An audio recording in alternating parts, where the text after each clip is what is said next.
de Dieu, soif du spirituel. J'aimerais continuer sur le melon, mais seulement, vous l'avez remarqué, le temps n'est pas très favorable. Alléluia. Amen. Mais un jour dans tes vie vaut mieux que 1000 ailleurs. Amen. Amen. Donc nous allons partager un texte dans Jean 7, 37 à 39, de même aussi Luc 5, 33 à 39. Étant donné que nous sommes en préparatif pour notre annuel du mois de décembre, était donc qu'on soit tous plongés dans le même état d'esprit pour que nous puissions passer un moment de jeûne ensemble dans la joie, dans la paix et dans la communion fraternelle. Soit un moment de regret, de glacement dedans, pour dire encore, je suis fatigué, aujourd'hui, non, j'aimerais que nous soyons tous vraiment d'un commun accord, d'une seule âme, participer à ces moments pour la gloire du Seigneur. Et en cela, il nous faut tous avoir soif. Soif de Jésus, soif de sa présence. Amen. Amen. Jean 7, 37 à 39.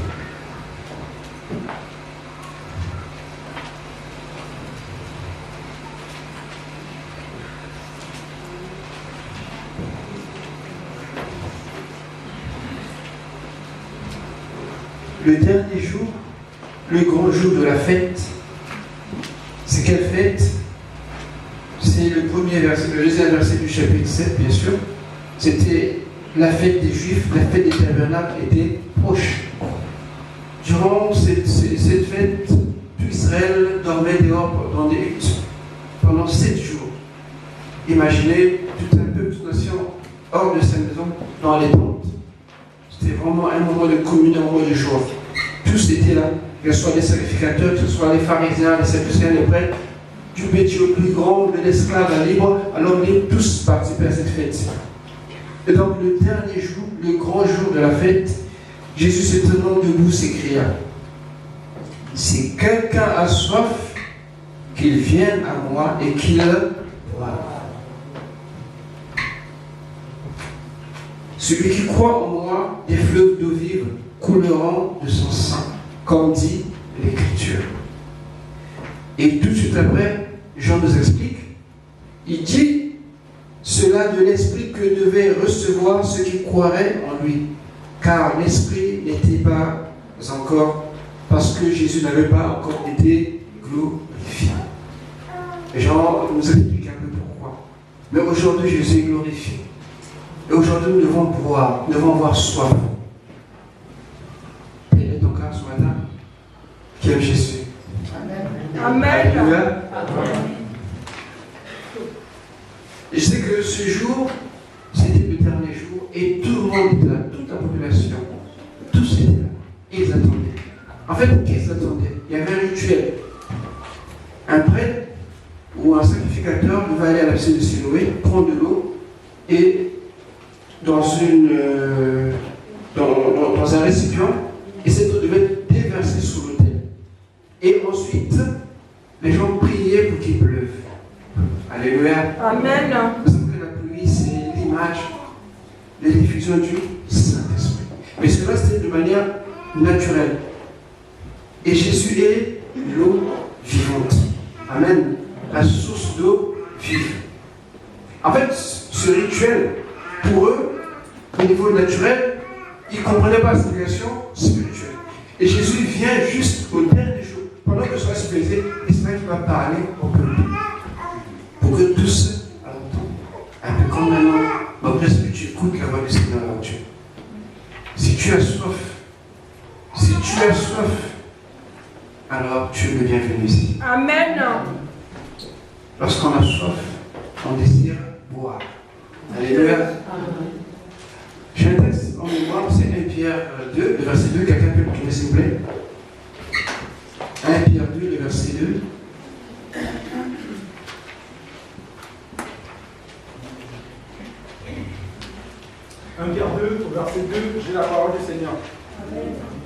comme des enfants nouveau-nés, désirez le lait pur de la parole. Ainsi, grâce à lui, vous grandirez pour le salut. Amen. Amen. Je ne vous traite pas des bébés spirituels, mais c'est l'image ici qui est très intéressante. Ce que dit Pierre ici me concerne également, dans le symbolisme, parce que c'est très intéressant. Vous savez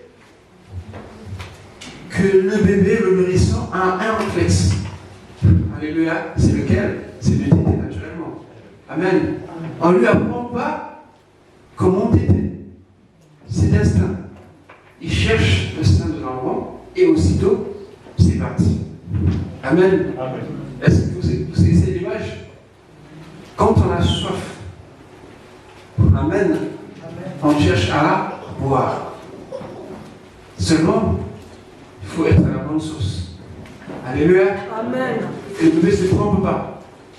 Et spirituellement parlant aussi, Dieu a mis dans l'homme la pensée de l'éternité. Qui qu'il soit, où qu'il se trouve, un homme pense toujours qu'un jour il va mourir.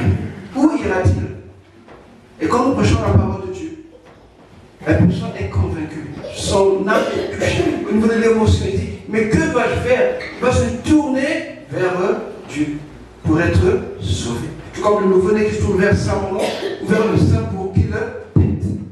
C'est dans l'homme. Mais seulement l'homme a le libre arbitre. Il peut accepter ou refuser. Amen. Mais je veux que ce matin que tu réalises que si tu es là, parce que le Seigneur a un message pour toi. Et qu'avoir soif de Dieu, c'est le début, c'est le commencement d'une nouvelle vie. Et ce que Jésus dit ici, il le dit parce qu'il devait être glorifié. Il fallait qu'il meure et ressuscite pour que le Saint-Esprit soit accordé. Et cela a été fait jusqu'à la Pentecôte. Et donc pour nous aujourd'hui, il est juste question de boire. Amen. Amen. De prendre et de boire. Je le dis parce que nous allons entamer 21 jours de jeûne, de prière, et c'est un moment où nous devons vraiment avoir soif de Dieu. Amen. Venir non plus par contrainte, mais venir parce que nous aimons Dieu, parce que nous voulons sa présence, parce que nous voulons boire et encore boire. Amen. Alléluia. Amen. Et en cela, il y a une petite chose qu'on doit savoir.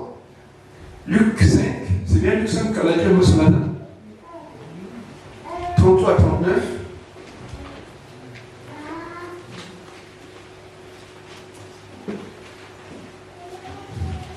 Luc, le chapitre 5.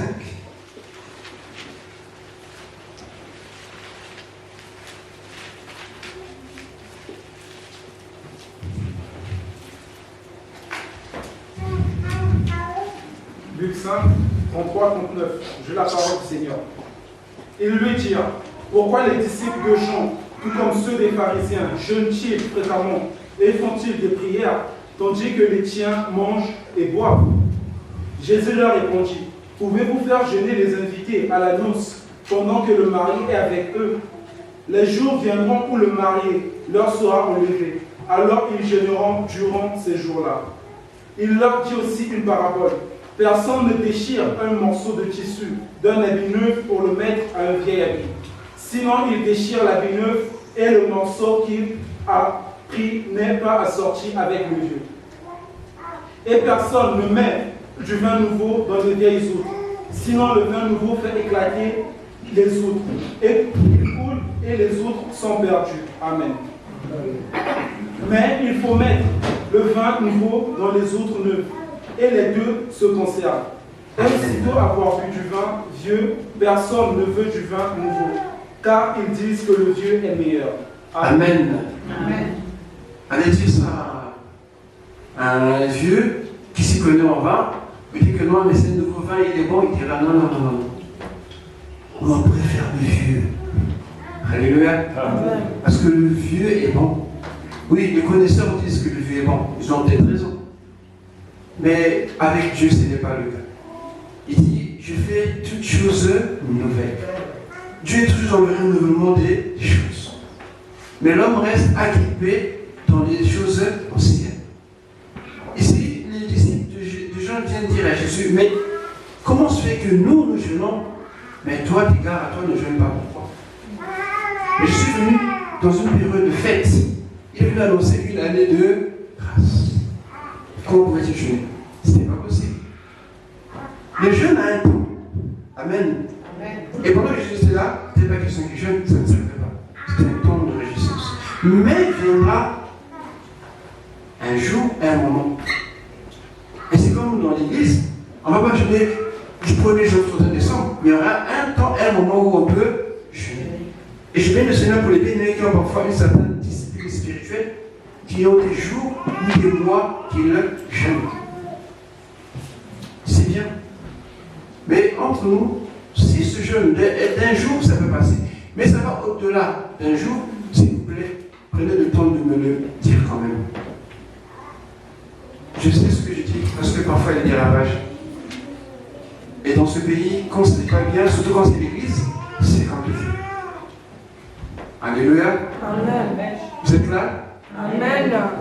Et donc, Jésus explique aux disciples de Jean que mes disciples à moi ne peuvent pas jeûner parce que je suis là. Mais il viendra un temps. Et pour renforcer ce qu'il dit, il en parle de cette parabole. En leur disant qu'on ne déchire un habit neuf, prendre le morceau de le mettre à un habit vieux. Ça ne peut pas marcher. Le couturier le savent. De même, prendre du vin nouveau pour mettre dans des vieilles outres, ça ne marchera pas. Parce que les vieilles outres sont déjà raides ou rêches, je dirais, et c'est compliqué pour garder la force qui se dégage du vin nouveau par la fermentation, et tout ça peut craquer, exploser, et tout sera perdu. Parce que le vin nouveau est vivant, si je veux parler comme ça. C'est pas un vin qui est comme on définit, mais c'est un vin où il y a encore de la vie, où il y a encore de mouvement au niveau des molécules. Et donc, cette réaction chimique peut faire que les vieilles outres explosent. En fait, ça veut dire quoi? Ça veut dire que nous avons hérité des coutumes, des traditions, et même la religion qui nous empêche de nous ouvrir au Seigneur. On reste fermé. On a acquis certaines choses, certaines connaissances, mais Dieu te dit que ce sont des vieilles outres. Parce que le vin nouveau, c'est la vie de l'esprit. Les vieilles outres, ce sont les rituels lévitiques qui ont été abolis. Mais, étant donné que ça flatte l'ego, les gens aiment bien. Vous savez, tout ce qui frappe les yeux, les gens aiment bien. Ah, le bâtiment, il est beau. T'as vu la tenue, t'as vu comment il s'habille, t'as vu tout ce qu'ils font. Ça frappe aux yeux, les gens aiment bien cela. Mais quand c'est l'esprit des gens, comme ils voient rien, ils ont du mal à réaliser cela. Et qu'est-ce qu'ils font? Parfois, ils s'endurcissent. Alléluia. Qu'est-ce qu'on appelle des has-been? Mais Dieu n'est pas dans les has-been. Dieu est dans le now. Amen. Dieu est présent. Il fait toutes choses nouvelles. Et donc, ce genre d'attitude, quand nous avons du vieux en nous, c'est difficile d'accepter la nouvelle vie en Jésus. Et c'est bien que Jésus a eu ce problème. On n'a pas accepté parce qu'ils étaient rétranchés dans leurs habitudes. Les vieilles autres, la religion, les coutumes, la tradition. Il n'y a pas un renouvellement de l'esprit. Il n'y a pas l'eau vive qui jaillit. Je veux dire que ceux qui croiront en lui, des fleuves de vie. Il y avait une certaine sœur qui avait de cette parole avant nous. Amen. La femme samaritaine, vous vous rappelez? Je pense qu'on peut lire ça, c'est toujours intéressant. C'est dans Jean 4. Jésus dit,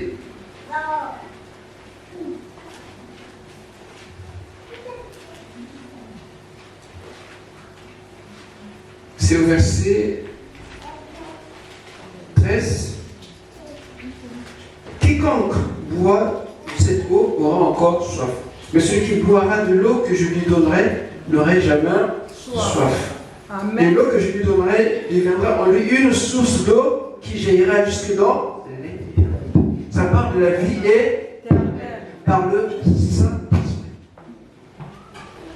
Et quand tu es quelqu'un qui a été dans l'ancienne alliance, habitué à la religion, aux coutumes, aux traditions, aux concepts, aux idéologies et tout ça, ça va t'enfermer. Ce sera difficile d'accéder à la nouvelle vie de Jésus. C'est pour ça qu'on a du mal pour accepter la parole de Dieu. Parce qu'on raisonne, on réfléchit, mais la parole de Dieu, c'est la foi. Amen. La parole de Dieu, c'est accepter que ce que Dieu dit est la vérité.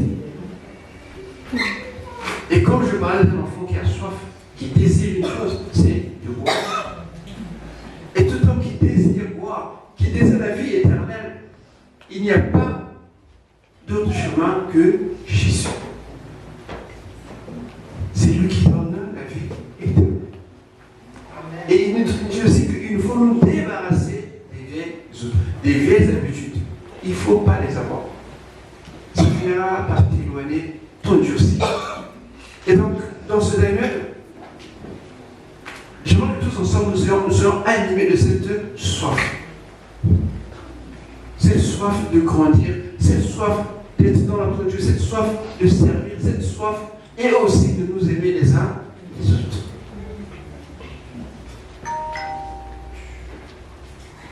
Le Seigneur, quand il dit cela, on dit que oh c'est bien, c'est réglé. Mais vous voyez que même après lui, les habitudes ont la posture. Amen. Amen. Sont coriaces. C'est pas évident. Si je n'ai pas réellement né de nouveau, pour changer réellement, c'est difficile. Et même dans le changement, mais je pense à repartir aux anciennes choses. Ça, c'est notre nature. On est fait comme ça. Mais ma prière, c'est que durant cette année, que tu comprennes, que tu réalises que Dieu t'appelle à de nouvelles choses. Que les eaux vives, que les fleuves puissent réellement jaillir. Que tu ne restes pas comme une hausse, comme une marteau. Non. Les fleuves. Alléluia. Amen. Il y a la puissance. Il y a la force. Et d'ailleurs, on ne fait pas l'électricité avec les rivières, à ma connaissance. Peut-être, ce n'est pas des ruisseaux non plus, mais c'est avec des fleuves. Ça parle de l'abondance, de la vie de l'esprit. Alors, la première chose que nous voulons vraiment tous ensemble rechercher dans ce jeûne, c'est qu'il y ait une soif spirituelle par la parole de Dieu. Nous devons lire les Écritures, nous devons aimer la parole de Dieu. C'est ça qui fait que nous puissions avoir soif de Jésus. Quand tu veux lire, quand tu aimes la parole de Dieu, c'est l'obéissance dessus. Parce que sans obéissance, il n'y a pas de miracle. Dieu veut dire quelque chose, mais tant que tu ne fais pas le pas, il se passera rien. Il faut que tu agisses. Et cette parole t'emmène à l'obéissance. Donc, avoir ce désir de rechercher la parole de Dieu. Dans Ésaïe 55, le verset 1, nous avons aussi Ésaïe 35, 3 à 7. Ce sont des paroles que nous connaissons, mais qui sont bien à lire et à relire. Ésaïe 55, verset 1, j'ai la parole du Seigneur. Amen. Vous tous qui avez soif, venez vers l'eau. Même celui qui n'a pas d'argent, venez acheter et manger. Venez acheter du vin et du lait sans argent, sans rien payer. Amen. C'est la vie éternelle. On ne paye rien. C'est par la foi. Ce que Dieu nous donne, c'est ce qu'il a d'abord lui-même fait. Et puis il nous donne. On ne paye pas le salut. On l'a gratuitement. Le don gratuit, c'est en Jésus. Parce que Isaïe le disait, mais il ne comprenait pas la portée prophétique de ces paroles, peut-être, parce que ces choses qu'on dit sous l'espace de l'esprit, parfois toi-même tu ne comprends rien. Alléluia. Rappelez-vous de Pierre, il a eu une vision, il n'a pas compris. Elle s'est pas d'entendre la voix 2-3 fois. Ah, c'était comme ça. Ésaïe 35, 3 à 7, je pense que c'est dans la même configuration. Ensuite, Jérémie 15, le verset 7, également. Ésaïe 35, 3 à 5, j'ai la parole du Seigneur. Fortifiez les mains affaiblies et affermissez les genoux flagellants. Dites à ceux qui ont le cœur battant, fortifiez-vous, n'ayez pas peur. Voici votre Dieu. Elle viendra, la vengeance, la rémunération de Dieu. Il viendra lui-même pour vous sauver. Alors les yeux des aveugles seront ouverts et les oreilles des sourds seront débouchées. Amen. Amen. Dans ce monde, il y a beaucoup d'aveugles et de sourds. Je parle pas de manière physique, mais spirituelle. Ils ne peuvent pas entendre, ils ne peuvent pas voir. Mais Dieu nous a fait grâce d'entendre sa voix. Alléluia. Amen. Et ce temps était un temps prophétique devait arriver, et cela est arrivé. Parce que Jésus a été glorifié. Et ensemble, nous devons avoir ce désir de dire la parole de Dieu. Qui aime Jésus? Amen. Tu dois aimer la parole de Dieu. Alléluia. Amen. Donc ce temps est pour nous propice de susciter, de créer cette soif spirituelle. Tu vas mettre un peu en parenthèse tes séries préférées. D'accord? Ça peut aller? Non? Ah oui, je sais que tu peux le faire. Alléluia. Amen. Et parfois aussi mettre de côté un peu les commentaires sur les portables. Parfois, ça nous prend du temps. Et si on veut nous consacrer, de nous projeter dans l'habitation de la parole de Dieu, nous n'aurons que 21 jours. C'est peut-être peu, mais pour ton esprit, c'est beaucoup. Parce qu'il faut qu'on nous jaillisse ces fleuves. Il faut qu'on nous jaillisse cette fille de l'esprit. Le vin nouveau. Si tu ne l'as pas encore, tu l'auras tout à l'heure. Parce que le Seigneur est là. Amen. Et deuxième chose encore qu'on peut tous faire, c'est d'aspirer aux dons spirituels. Ce n'est pas réservé à une élite, s'il vous plaît. Alléluia. Amen. Non, c'est pas réservé. Parfois, je vois des bien-aimés qui se disent, bon, moi je vais à l'église, je vais prier, je rentre, je fais ce qu'on me dit. Bon. Mais non. Dieu t'a donné la plénitude. Je vois qu'il y a dit plénitude comment? Plénitude. Plénitude. Plénitude. Un peu fort. Plénitude. Encore plus fort. Plénitude. Plénitude. Plénitude. Plénitude. Plénitude. Total. Complet. Dieu ne t'a pas donné l'esprit avec, dans une mesure, une petite mesure, non. Dans une mesure serrée, secouée, bien tassée. Nous avons reçu un tout petit peu de l'esprit, mais nous avons reçu la plénitude du Saint-Esprit. Pourquoi? Parce que nous avons notre vie que nous menons. Parfois, nous sommes un peu comme ces autres. Le poids des âges, des événements plus ou moins malencontreux, des échecs, des blessures, des déceptions. Toutes ces choses-là, parfois, nous emmurent et on a du mal à réaliser la plénitude que le Seigneur nous a donnée. Et nous nous voyons par rapport à ces choses, nous nous voyons par rapport à ce que Dieu dit. Alléluia. Vous savez qu'il y a une différence énorme. À des années-lumière, je pourrais me dire, entre ce que Dieu dit et ce que nous disons. Quand nous voyons, on se voit faible, limité. Dieu dit, tu es fort. Il y a un problème. Tu dis que moi ça ne va pas, Jésus. Dieu dit, tu es béni. Non, mais il y a un problème. Alléluia. Parce que Dieu, quand tu nous vois, il ne voit pas notre état, mais il voit que nous sommes déjà parfaits en Jésus. Mais le temps que nous sommes, c'est pour expérimenter sa puissance dans sa parole et par son esprit. C'est pour ça que je dois prier pour l'enfant au nom de Jésus-Christ et qui va guérir. Tu le crois? C'est réservé au pasteur? Non. Qui croit qu'il peut le faire? Amen. On peut tous le faire. C'est le moment justement de demander au Seigneur, quelle est ma part dans l'église? Quelle est ma place dans ta maison? Et puis tu vas t'équiper pour que tu puisses vraiment te retrouver et travailler, être actif. Parce qu'en t'exerçant, tu exerces aussi les dons que Dieu a mis en toi. Comment tu sauras que Dieu t'a donné ce don si tu n'exerces pas? C'est dans l'église. Alléluia. Amen. C'est dans l'église qu'on reconnaît l'appel. Dans l'église, tout ce que Dieu a pour chacun de nous. Ce n'est pas à la maison.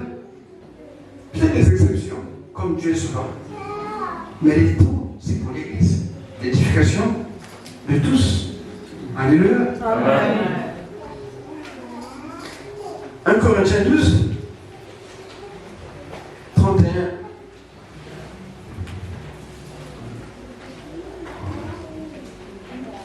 Ce que Dieu nous dit au travers de son serviteur. 1 Corinthiens 12, 31, j'ai la parole du Seigneur.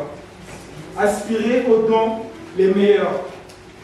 Je vais encore vous montrer la voie par excellence. Amen. Amen. Aspirez aux dons les meilleurs. Qui en connaît les meilleurs? Les 9. Alléluia. Amen. Les dons, juste une parenthèse, c'est pour qui? Et c'est pourquoi? Pour fortifier, édifier. Quand tu as des dons, ça veut dire que tu es utile dans l'Église. Et Dieu dit que nous ne sommes pas inutiles, nous sommes tous utiles. Donc nous devons rechercher ces dons. Nous devons aspirer, avoir soif des dons.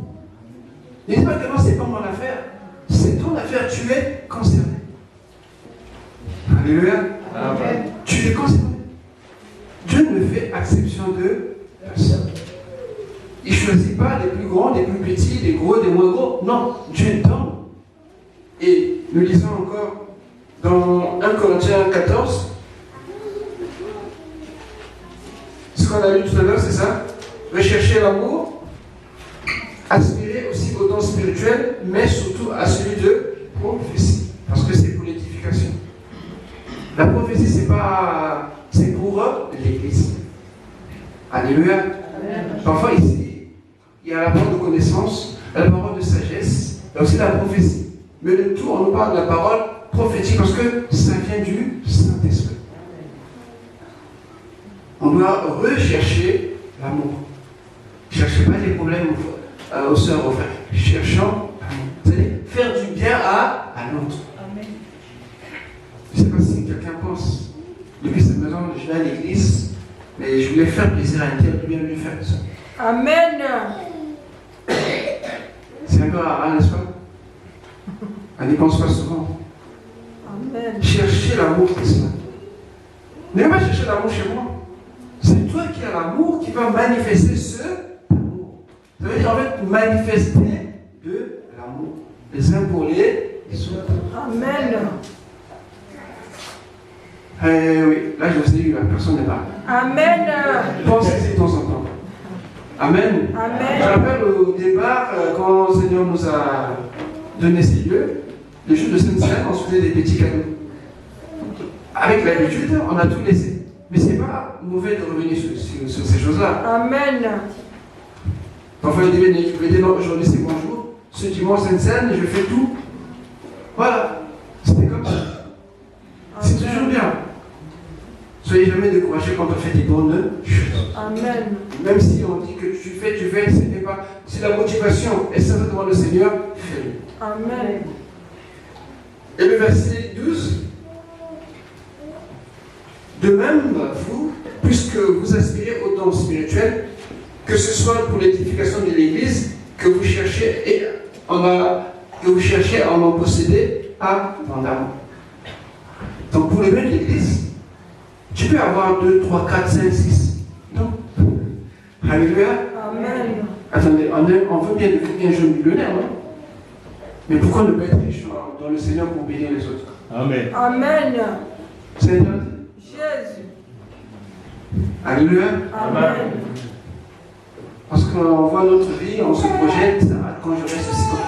En fait, souvent nous projetons des choses par rapport à soit à nos vies, à nos familles, à nos enfants, à ce que nous sommes. Mais difficile de penser parfois aux frères à l'église ou à la sœur. Amen. C'est un peu difficile quand même. Et pourtant,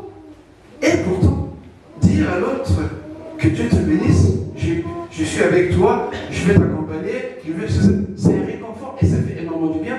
Que ne part-on à se juger, ou bien à se calomnier, ou bien à jouer au plus dur, c'est-à-dire, je suis plus spirituel que toi. Alléluia.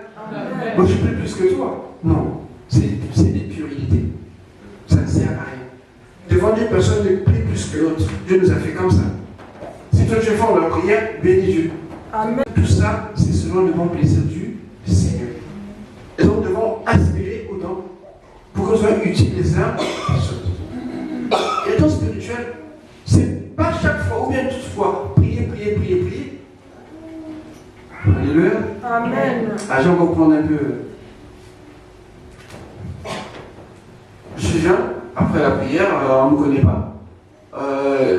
Frère Jean, sœur Jeanne, frère Thomas, frère Barthélemy, ok, vous avez quelque chose à faire cet après-midi? Bah non, on est dit, bon, ça tombe bien, venez chez moi, j'ai fait un petit repas. Amen. Est-ce que c'est possible? Amen. Ah non, vous en faites pas. Il y a des ennuis. Ah non, moi j'ai pas le temps. Moi je suis attendu là-bas, j'ai rendez-vous avec tu sais moi, ma famille. Moi. Parfois, soyez un peu brisé parfois. Mets-toi d'abord l'amour du Seigneur devant. Ça fait du bien. Et l'église se fortifie. Et vous allez voir que les gens on va plus s'ouvrir les uns les autres. Alléluia. Amen. Dieu nous voit comme une famille. Dieu nous voit comme une famille, la famille de Dieu, la maison de Dieu. Et il y a d'autres références jusqu'à même le verset 39. Mais troisième chose, ou bien troisième piste que je voulais dire aussi, c'est pour se préparer et s'équiper en vue du ministère. Parce que c'est pas toujours facile, je l'admets. Quand on sert le Seigneur, quand on se voit les autres, souvent, c'est pas évident. C'est comme ça. Mais ça ne doit pas t'arrêter de te décourager. Parce que si tu fais quelque chose pour l'amour de Dieu, tu tiendras. Et rien ne te pourra te changer la vie. Mais si tu le fais par rapport aux hommes, tu vas te décourager. Quand je dis que bon et fidèle serviteur, alléluia, ça ne veut pas dire que tout était rose. Parfois, tu peux avoir des coups. Parfois, tu peux être déçu. Parfois, tu peux être trompé. Mais tu maintiens. Tu dis, je le fais pour le Seigneur. Amen. La fidélité, c'est une épreuve d'endurance dans mon couple. Alléluia. Amen. J'étais à moi aussi, j'étais. 2 semaines après, si je savais.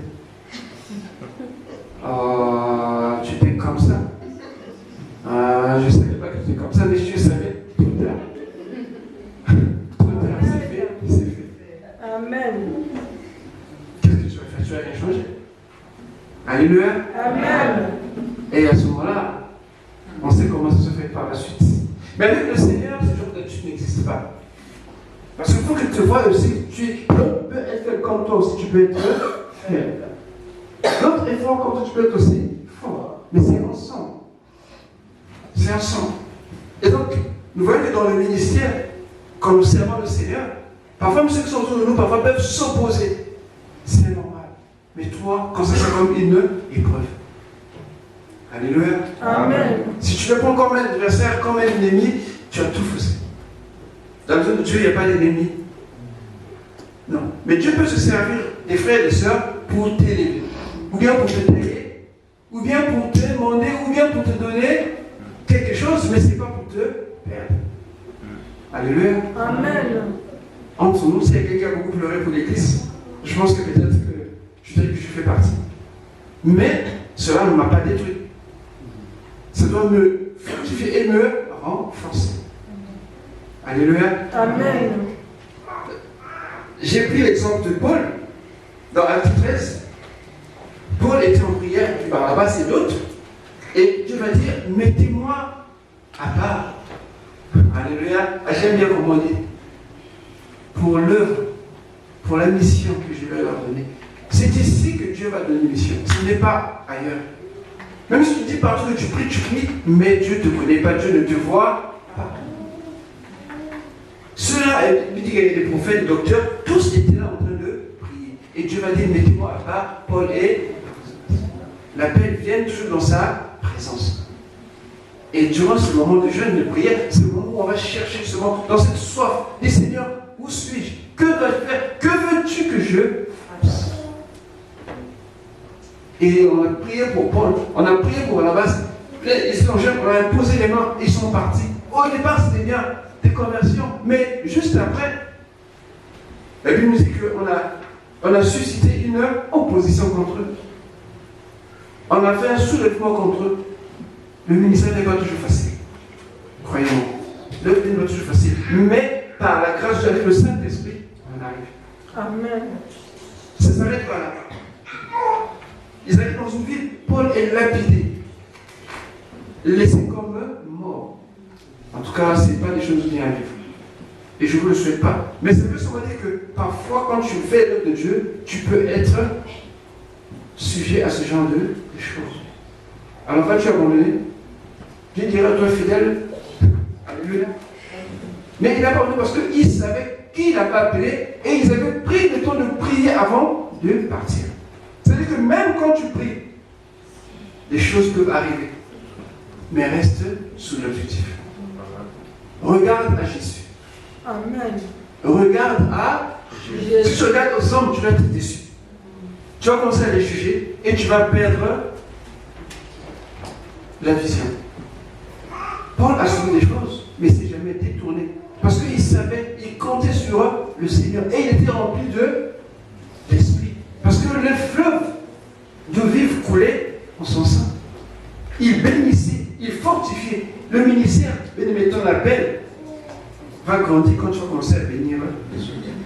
Quand tu vas donner aux autres. Mais si tu es seulement sur toi-même, non, ça ne marche pas. En Israël, il y a la mer morte et le Jourdain.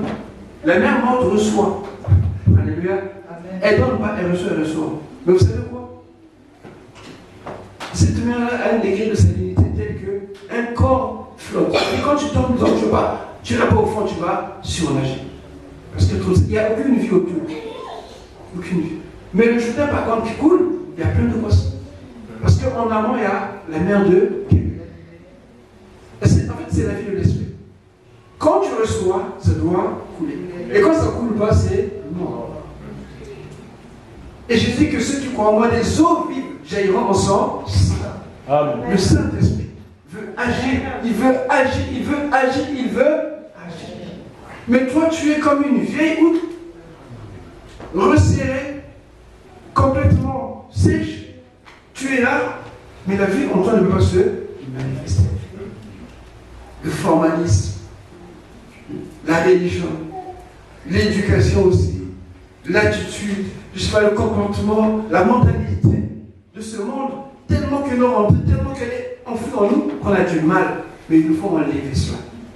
Il faut prendre une nouvelle outre, naître de nouveau, et que le Saint-Esprit se manifeste. Alléluia. Amen. Est-ce que tu es là?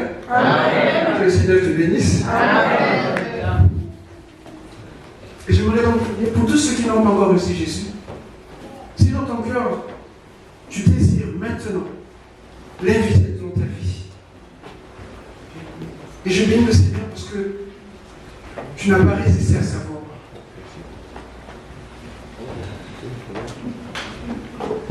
Et je te prie, moi, je croyais, je pensais, mais à présent, de manière audible, j'ai entendu ta voix. Et je viens à toi. Si telle est ta prière, si c'est ce que ton cœur ressent en ce moment, je vous invite tous à baisser les têtes, les yeux fermés, s'il vous plaît. Le Saint-Esprit veut parler à chacun des cœurs présents. Il veut apporter quelque chose de Jésus. Un toucher, une visitation, une révélation, un réconfort, une bénédiction. Et la tête inclinée, bien-aimée. Et commence à regarder à Jésus. Oh Seigneur, je t'ai loin de toi. Oh Seigneur, je m'étais égaré. Oh Seigneur, je croyais, je pensais. Mais je vais dire que tu es pas ce que je pensais, pas ce qu'on m'a dit, mais tu es dans